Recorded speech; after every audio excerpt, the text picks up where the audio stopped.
Magandang araw po sa inyong lahat mga kababayan at welcome back dito po sa PNR at ito nga mga review natin. Heto na, mabubunyag na lahat. Nako, may bumaliktad, umamin na. Magugulat ka dito, nabulabog House Speaker na huli. Yan mga kababayan, patungkol po yan ang ating alamin at bibigyan ng komento ngayong araw na ito. Yan, at kung di ka pa po napag-subscribe sa ating munting channel, please don't forget to subscribe. At i-subscribe nyo rin po ang ating kaibigan dyan sa baba, Your News PH. Nasa description po ang link ng kanyang channel. Ayan mga kababayan, eto na nga, simulan na po natin to. Sawa na ang bayan ko sa magnanakaw na tao.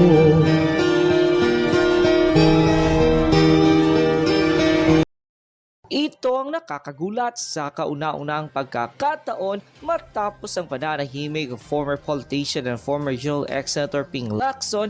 Tila binasag na ang katahimikan at tila hindi na napigilan pang magsalita at tila nagbigay babala sa Philippine National Police or PNP. Pero bago ang lahat mga kapinas, kung bago ka pa lamang sa channel namin ay huwag mong kalimutang mag-subscribe at pakiclick na rin ang notification So yan mga kababayan, subscribe na po kayo. Lalo sa lahat pa ng bagong videos na i-upload namin. Maraming salamat po. Pinas, matapos ang isinigawang tila masalimot na paglusob at tila pinasok ng PNP ang QJC compound sa Davao City para halugugin ang nasabing 30 hectares property na pagmamay-ari ni Pastor Apollo Kibuloy.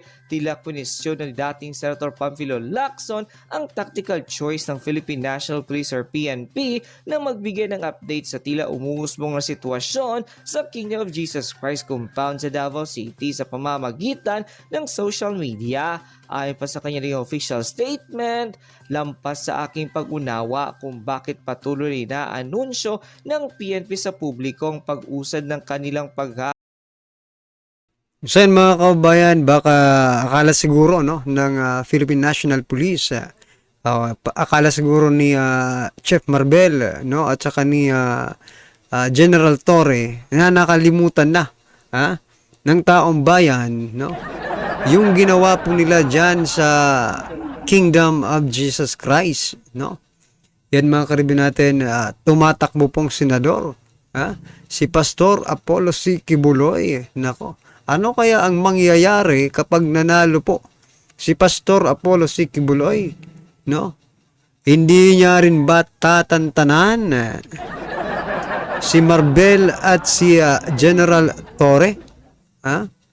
Well, anyway, makajus kasi ito Hindi natin alam kung ganun din ang gagawin niya. Maybe in the legal aspect, di ba? Pwede niyang gawin. hanap kay Kibuloy. Sabi ni Lacson, bilang isang formal na tagapagpapatupad sa batas, ang katalinuhan ng tao or signal or maging ang technical na kakayahan ng kanyang kagamitan ay dapat na panatilihin sa kanilang mga Sa ring official statement na ito ni Lacson ay talaga namang tila pinatamaan nga ang PNP sa tila pag-anunsyo nito sa publiko ng mga developing kaugnay sa isinasagawang paghahanap nito sa nasabing pastor na walang iba kundi si Pastor Kibuloy. Bukod din po dyan mga kababayan, bukod po sa QJC Kingdom, sa Kingdom of Jesus Christ, marami ring marami ring mga issue. Yung ating pwedeng ipukol dito sa PNP chief natin. Kasi nga po mga karibin natin, di ba? Kung maaalala nyo, nagkaroon po siya ng interview at sinasabi niyang ang droga daw. Ang droga is may pakinabang sa paglago ng ekonomiya. Because of the extended time of work, di ba? Na idudulot ng illegal drugs. Maging ganun din po ang kanyang spokesperson na si Fajardo, di ba? Well, anyway, yun po ang nila ngayon wala tayong magagawa. Kaya nga wala silang war on drugs, di ba? Ano sa palagay niyo mga kaubayan?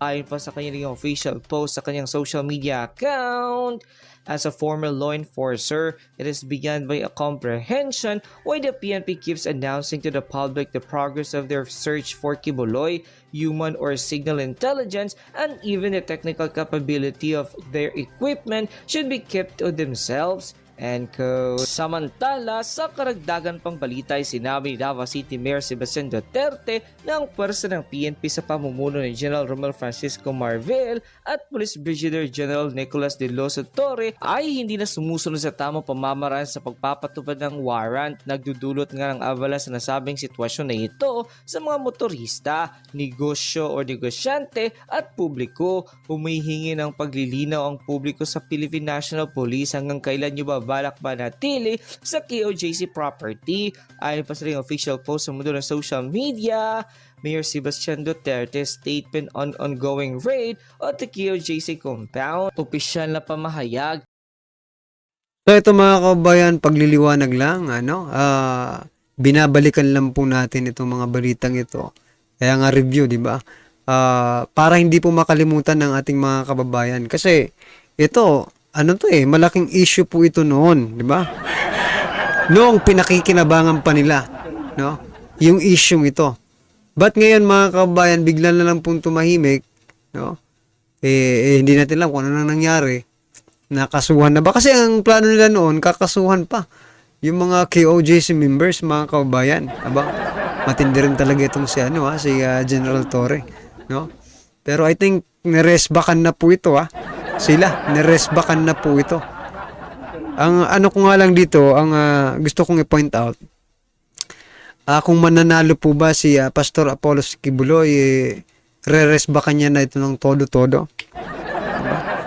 Or gagawa siguro ng batas si Pastor Apollos Kibuloy to secure, no? Yung mga religions, di ba? Na hindi maging ganun sa kanila. Di ba? Na hindi danasin yung dinanas nila sa kamay po ng Philippine National Police. Pwede, di ba? Pwede silang gumawa ng batas na ganun kapag sila po ay, or kapag nanalo po si Pastor Apollos C. Kibuloy. But anyway, isa po siya sa inendorso ni former President Duterte. Pag inendorso po, ibig sabihin po go tayo dyan. Straight tayo dyan, mga kababayan. Para sa bayan yan, no? Iginagalang namin ang pag-implementa ng anumang warrant of arrest kung ito ay naayon sa batas. Subalit sa obserbasyon namin na di na nasusunod ng PNP sa pangunguna ni General Marvel at General Torre ang panuntunan na maayos at legal na paghahain ng warrant, lalo na ang paggamit ng dahas sa mga inosenteng mamamayan at ang kanilang mga otorisadong pag-ukupa ng KOJC compound. Gustuin ko mang makialam ang mga pulis ay makinig lamang sa PNP Chief at sa kanilang Commander-in-Chief President Bongbong Marcos. Kinikilala namin ang karapatan ng mga kasapi ng KOJC na magprotesta, subalit hinihiling ko sa inyo na gawin ito sa pamamayapag o mapayapang paraan at iwasan ang mga aktibidad na makakaabala sa trapiko para sa seguridad ng inyong mga kasama at sa publiko. Sa mga Davaoenos, ang safety and security ng Davao City ay mananatiling prioridad ng lokal na pamahalaan. Patuloy nating papanatilihin ang mapayapa na komunidad para sa lahat ng haharapin natin ang anumang hamon sa ating lungsod. Ang kapangyarihang ito ay nakaabala na sa mga motorista, negosyo at sa publiko. Ang publiko ay humihingi ng sagutan o sa kasagutan mula sa PNP hanggang kailan nyo planong manatili dyan sa KOJC property. And samantala, sa kagnay pang balita, Atty. Torion binigyan din na ang pinakita lang ng kapulisan ay warrant of arrest para kay Sylvia Samanet at hindi para kay Pastor Apollo Kibuloy. Ipinakita lamang ang warrant of arrest at hindi bigyan ng kopya ang legal team ng KOJC. Dinagpa ni Atty. Torion ang warrant of arrest na para kay Sylvia Samanes ay naka-address pa sa Pasig City at hindi mismong sa KOJC compound sa Davao City. Malinaw di umano na nagpaglabas paglabag sa batas ang ginawa ng Philippine National Police, hindi lisensya ang arrest warrant para manira ng properties. Matapos nga lumabas ang balitang ito ay umani agad ng samot-sari komento at reaksyon mula sa marami sa ating mga kababayan at marami nga sa kanila ngayon ang hindi napigilan kanilang sarili na maglabas ng kanilang hinayang at komento sa mundo ng social media. So yan mga kaibigan natin, kung kayo po, no, kayo po ang tatanungin, mga ilan po na ratings ang i-rate ninyo dito po sa ating Philippine National Police? Yung ano nila, yung performance, di ba? Nasasayahan ba kayo? Nasisiyahan ba kayo? Sa ginagawa nila? Or kayo po ay nalulungkot dahil, di ba? Wala po tayong war on drugs at ganito pa ang ginagawa nilang panggigipit, no? Or kung baga nagpapagamit sila. Yan nagtatanong po tayo, nagpapagamit ba sila sa mga ilang politikong kanilang mga bossing, di ba? Pwede yung ganun, di ba mga kababayan? Media, the netizens posted, Salot Atty. Torion, answer prayers po tayo. Mabait talaga ang Ama. God in heaven and Jesus Christ always protect you and where you are. Amen, Atty. Torion. PNP damages made by Torre and his men is so damaging that will be shouldered by the Philippine National Police Institution. Go Atty. Torion, yang Bongbong Marcos Lam Marbel at Tory obvious ba na di nila alam ang saligang batas ng lahat ng aspeto? Puro palpak moves kayo at ang checkmate kayo ngayon. Oh my God, saan ang righteous mind nyo? Bangag lang ba talaga? Otherwise, resign now kung meron pang natitirang delikadesa at respeto sa sarili at bayan. Dapat silang lahat PNP sangkot sa QJC compound ay nag-search warrant of arrest kay Pastor to be suspended for 1 year or kick out from the service. Pampilo Lacson, kayo na lang ang namumuno ulit sa PNP para bumalik ang respeto ng mga kapulisan at hindi may-ari ang panghaharas sa mga hihirap na mamamayan. Ang PNP at iba pang opisyalis ng gobyerno sa paggamit ng dahas kaakibat ang pananakit at paninira ng properties ng QJC ay lubang nagpasama sa kalagayan ng peace and order ng Davao communities. Sana magkaisa ang mga makatao at makadiyos sa Pilipino, lalo na ang makataong PNP at AFP generals upang manindigan laban sa diktatorya ngayon at ang pangunang ng dalawang general sila Marbel at Torre, Abalos at Pangulong Bongbong Marcos Jr. End quote. Pag-usapan natin ngayon ang mga pahayag ni Baguio City Mayor Benji Magalong tungkol sa AKAP. In-interview siya ng TV5 at lantaran na sinabi ng magiting na mayor, general, na sumusobra na ang mga mambabatas natin, na ginagamit nila ang pondo ng AKAP pang-ayuda nila para sa kanilang pangangampanya. Na sabi niya parang sarili nilang pera na hindi naman pera ng taong bayan niya.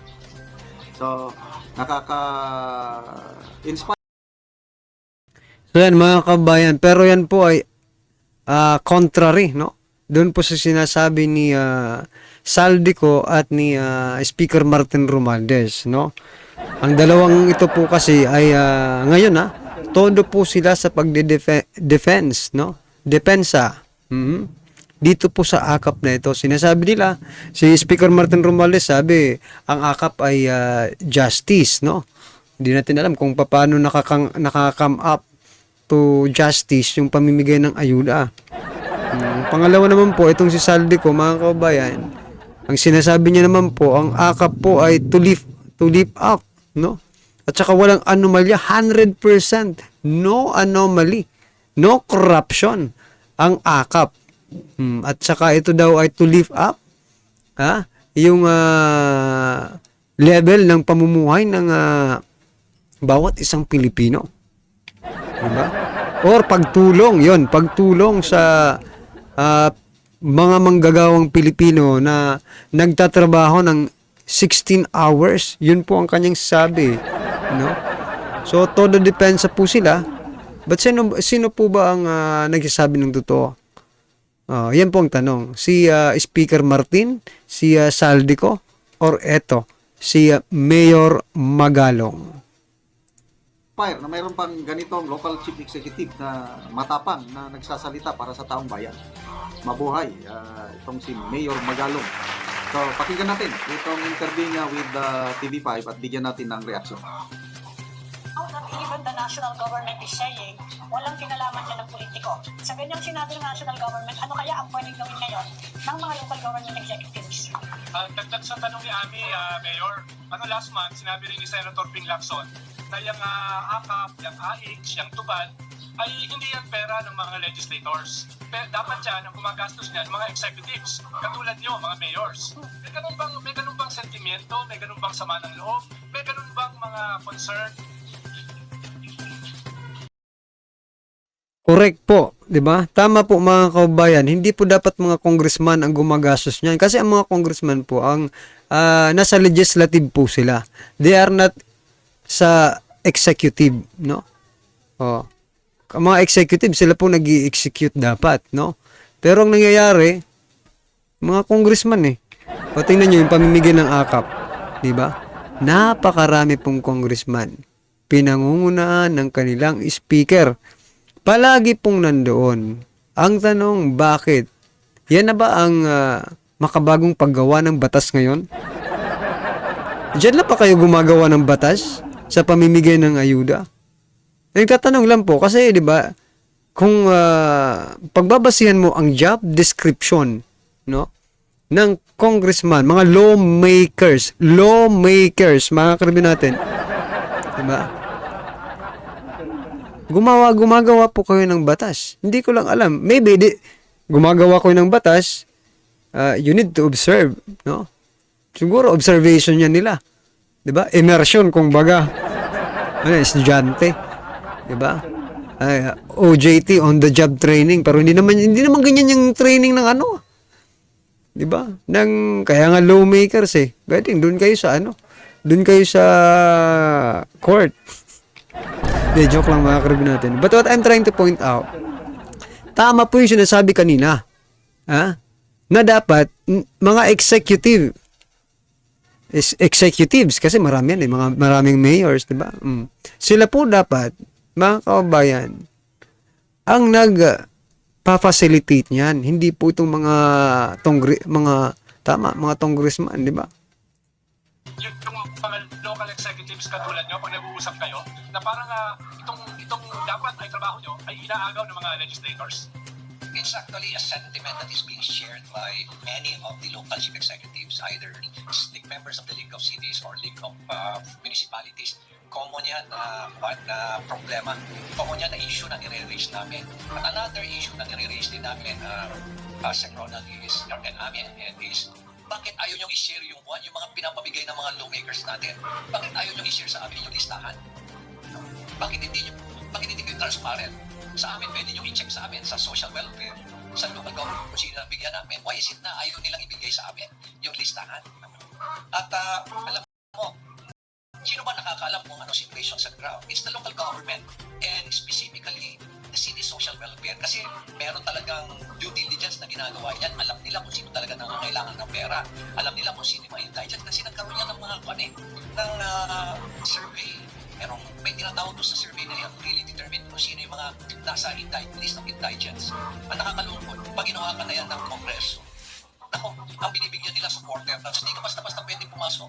Dahil may pangalan ka dapat supporter, bakit o hindi? Supporter pa.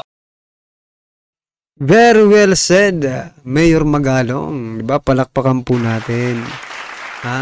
Lahat po ng sinabi ni Mayor Magalong, mga kababayan, nangyayari po sa grounds. No? Yung mga support. Kaya nga nagde-trending pag may mga ayuda-ayuda. Nagde-trending po yung mga memes, no? About dyan sa tagalista, no? Kapag hindi ka kulay, walang ayuda. It is true, mga karibin natin. Maybe hindi lang dito sa amin, maging dyan sa mga barangay ninyo, sa mga lugar ninyo. It is happening. Diba? That's why, mga kabayan, we don't agree, no? Doon sa sinasabi ni Speaker Martin Romualdez na ang ayuda ay justice. Nako, I think discrimination pa nga yan di ba? May nadi-discriminate po dyan. Hindi po yan justice. Unjust and unequal equality, di ba? Wala eh. Yung iba natatapakan na po yung kanilang karapatan, di ba? Bilang isang Pilipino, kung ano man yan na programa, no, ng ating gobyerno, you have the right. Di ba? Siguro ko naman mayroon tayong karapatan na maisali diyan, di ba? Maisali sa mga lista nila. Pilipino rin tayo, no? Pilipino po tayo, nakatira tayo sa Pilipinas. Sino bang binibigyan nila ng ayuda? Mga foreigner? Yun yung tanong, di ba? Well, anyway, mga kababayan, ano po ang inyong reaksyon, opinion patungkol po sa video nito? Comment lang po sa baba. Para at least alam po ng ating mga kababayan ang inyong opinion. Maraming salamat po. Sawa na ang bayan ko sa magnanakaw na tao.